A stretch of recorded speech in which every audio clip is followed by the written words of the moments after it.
민주당 전북지사 경선에서 탈락한 안호영 의원이 후보로 선출된 이원택 의원의 식사비 3자 대납 의혹 재감찰을 요구하며 단식을 시작했습니다.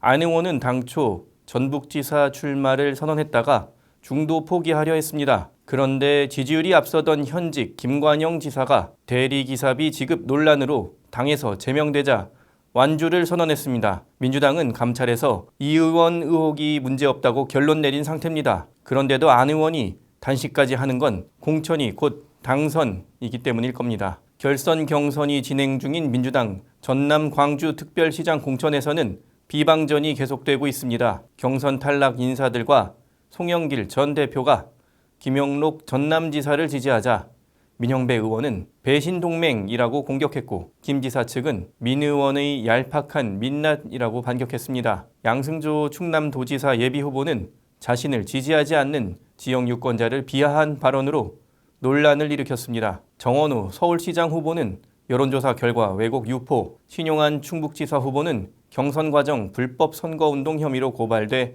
경찰 수사를 받고 있습니다. 본선에 돌입하지도 않았는데 민주당에서 유독 선거 관련 잡음이 많은 건 이미 지방선거에서 이겼다고 생각하기 때문일 겁니다. 지난주 한국갤럽 조사에서 민주당 지지율은 국힘의 2배를 넘었습니다. 대구에서도 민주당 후보가 이긴다는 여론조사가 많습니다. 이대로면 전국 대부분 지역에서 민주당 간판을 달고 후보가 되기만 하면 도지사, 시장, 군수직이 보장됩니다. 반면 국민의힘은 제1야당이 경기지사 출마자조차 구하지 못해 공천을 미루는 수렁에 빠졌습니다. 수도권 시장 군수 후보를 찾기도 쉽지 않다고 합니다. 대구에서도 후보들이 국민의힘 상징색인 빨간색 대신 흰색 점퍼를 입고 다닙니다. 지금이라도 당 노선과 인적 구성을 획기적으로 바꾸지 않으면 선거 참패는 불보듯 뻔합니다. 이런 절체절명의 상황에서 장동혁 대표는 지난 주말 미국 출장을 떠났습니다. 국민의힘은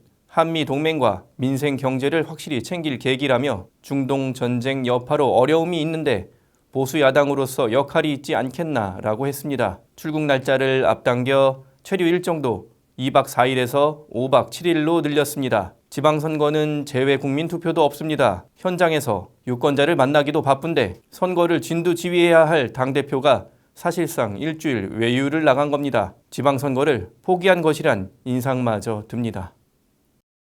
경찰이 주가 조작 사건 관련자에게 수사 정보를 유출하고 그 안에 사기 사건을 불송치 종결했다는 의혹을 검찰이 수사하고 있다고 합니다. 수사 당사자인 경찰이 수사 대상의 로비를 받고 사건을 덮으려 했다는 것입니다. 2021년 검경 수사권 조정으로 경찰이 불송치 권한을 갖게 되면서 가능해진 일입니다.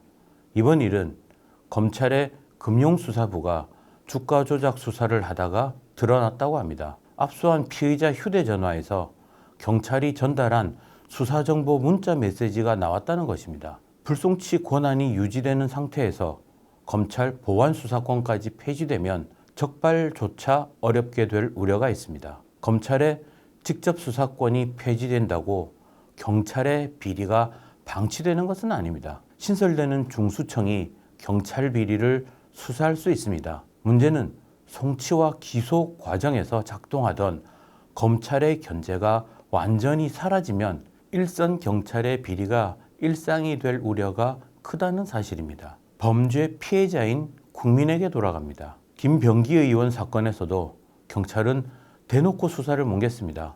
서울 동작경찰서는 김 의원 아내의 법인카드 사용 의혹을 뭉개기 수사로 일관하다 무혐의 처리했습니다. 서울경찰청이 6번 보완을 지시했지만 끝내 불송치 종결됐다고 합니다. 그 과정에서 김 의원이 동작경찰서장과 통화했고 경찰의 내사조력까지 건네받았다는 전직 비서관 폭로도 나왔습니다. 경찰에 대한 견제가 있었다면 있을 수 없는 일입니다. 드러나지만 않았을 뿐 지금도 이런 일이 전국 어디서 일어나고 있을 것입니다. 경찰 불송치 사건은 2021년 38만 건에서 작년 60만 건으로 급증했습니다. 고소인이 불복한 이의 신청 건수도 2만 5천 건에서 5만 3천 건으로 2배 이상 늘었습니다. 고소 사건이 아닌 고발 사건과 인지 사건 대부분은 이의 절차도 없이 종결됩니다. 사건 50만 건 이상이 일선 경찰 단계에서 끝나는 것입니다. 가해자가 수사망에서 벗어나고 심지어 사건 자체가 사라지는 암장 수사가 발생해도 밖에서 알기 어렵습니다. 최근 몇 년 동안 로펌들이 경찰 출신 영입에 열을 올리는 것도 사건을 경찰 단계에서 소리 없이 처리할 수 있게 된 영향이라고 합니다. 법조인들이 경찰의 불송치 권한을 폐지하고 무혐의를 포함한 모든 사건을 검찰에 넘기는 전권 송치 제도의 재시행을 요구하는 것도 이 때문입니다. 검찰의 마지막 남은 보완 수사권마저 사라지면 견제받지 않는 경찰의 일탈이 어디까지 이어질지 예측하기 어렵습니다. 결국 경찰에게도 불행한 일이 될 것입니다. 쌍방울 대북송금 진술회의 의혹 수사를 총괄하는 2차 종합특검의 권영빈 특검보가 이화영 전 경기도부지사의 과거 정치자금법 위반 사건 변호를 맡았던 사실이 드러났습니다.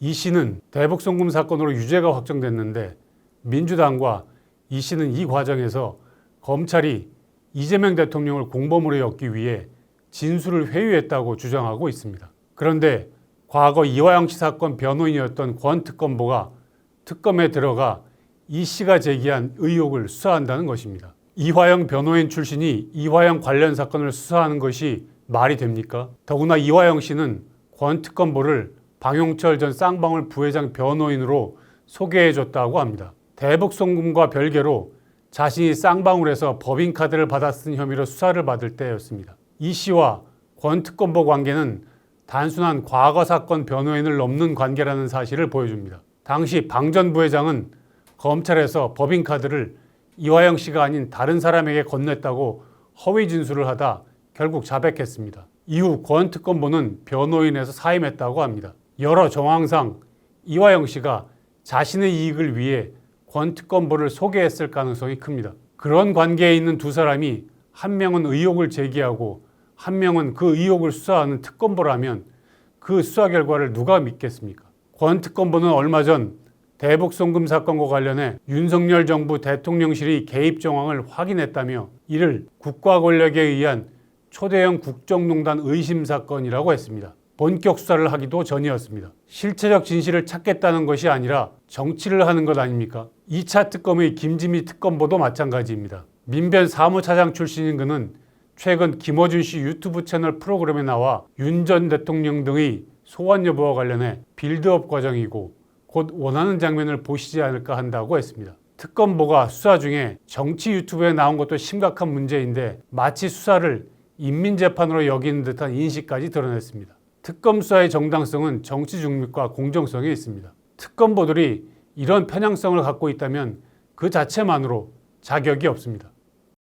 방용철 전 쌍방울 부회장이 국회 국정조사 청문회에 출석해 2019년 7월 김성태 전 쌍방울 회장이 필리핀에서 북한 공작원 리호남을 만나 방북 비용으로 70만 달러를 줬다고 증언했습니다. 방 전 부회장은 처음엔 법정에서 진술하겠다며 증언을 거부했지만 민주당 소속 서영교 법사위원장이 필리핀에 리호남이 왔냐 안 왔냐고 거듭 묻자 이같이 답했습니다. 서 위원장은 얼굴을 봤냐, 몇 시에 만났냐, 어디에서 만났냐고 캐물었고 방 전 부회장은 리호남이 초저녁쯤 저희가 묵고 있던 오카다 호텔로 찾아왔고 호텔 후문에서 만나 회장님 계신 방까지 안내했다며 준비해간 돈은 회장님이 전달했다고 당시 상황을 구체적으로 증언했습니다. 서 위원장이 위증하면 어떻게 되는 줄 아느냐고 했지만 방 전 부회장은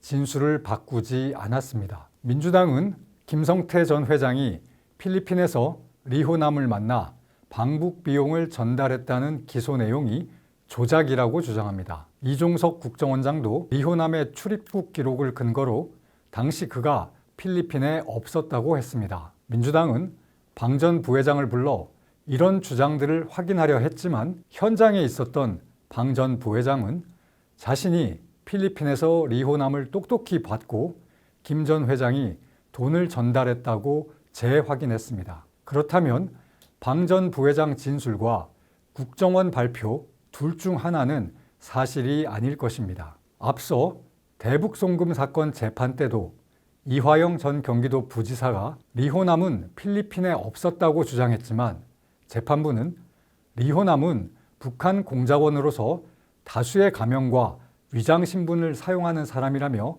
받아들이지 않았습니다. 재판부는 김 전 회장이 경기도 스마트팜 사업비 500만 달러, 이 대통령의 방북비 300만 달러 등 총 800만 달러를 북한에 보냈다고 확정 판결했습니다. 이 중 북한 송명철에게 건넨 700만 달러에 대해서는 북측이 발행한 영수증도 나왔습니다. 쌍방울 임직원들도 자금 밀반출을 인정했습니다. 이 밖에 경기도 내부 문건, 쌍방울 측 보고서 등 많은 물증이 보태졌습니다. 당시 북측 인사가 이 대통령 방북에 쓸 차량과 헬리콥터 비용으로 500만 달러를 요구했으나 300만 달러에 합의했다는 진술까지 나왔습니다. 재판부는 이런 증거를 토대로 이화영 씨에게 징역 7년 8개월 확정 판결을 내렸습니다. 이화영 씨가 수사받고 기소된 것은 지난 정권 때의 일입니다. 만약 민주당 주장처럼 이 사건이 검찰의 회유와 강압에 의해 조작된 것이라면 정권이 바뀐 지금 방 전 부회장이 진술을 바꾸지 않을 이유가 없습니다. 과거 재판에서 사실과 다른 진술을 했다는 책임은 져야겠지만 기업인 입장에서 위증의 벌을 받더라도 현 정권의 편을 드는 것이 여러모로 유리할 것입니다. 하지만 방 전 부회장은 자신의 진술을 유지했습니다. 방 전 부회장의 증언이 진실에 가깝다고 볼 수 있는 이유입니다. 검찰의 증거 조작이나 정권 차원의 수사 개입이 있었다면 마땅히 규명해야 합니다. 그런데 민주당은 차분히 사실관계를 따지는 것이 아니라